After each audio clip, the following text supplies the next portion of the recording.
Ya guys, ini suasana malam perdana, malam sambut sahur perdana di desa Kampung Raya, suasana di masjid yaitu di Aceh Birun, alright.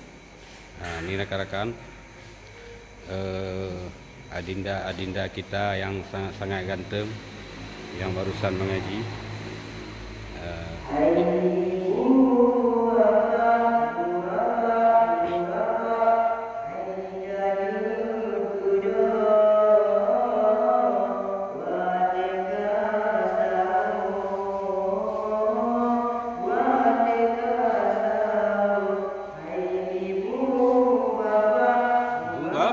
Ibu bapak kajeng udah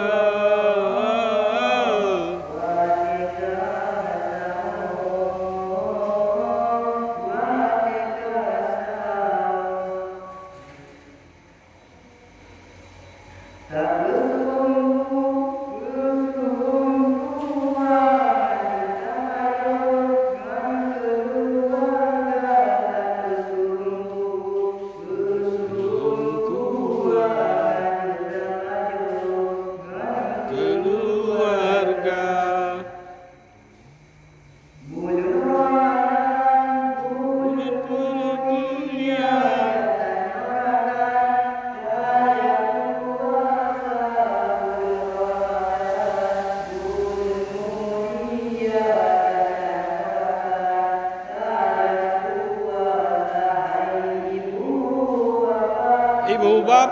Ibu bapak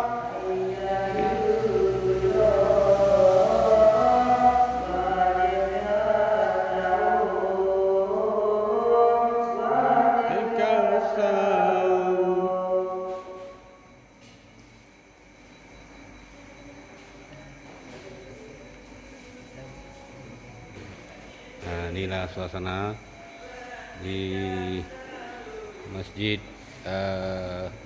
Aceh Birun. Nah, ini rekan-rekan di daerah provinsi Serambi Mekah. Nah,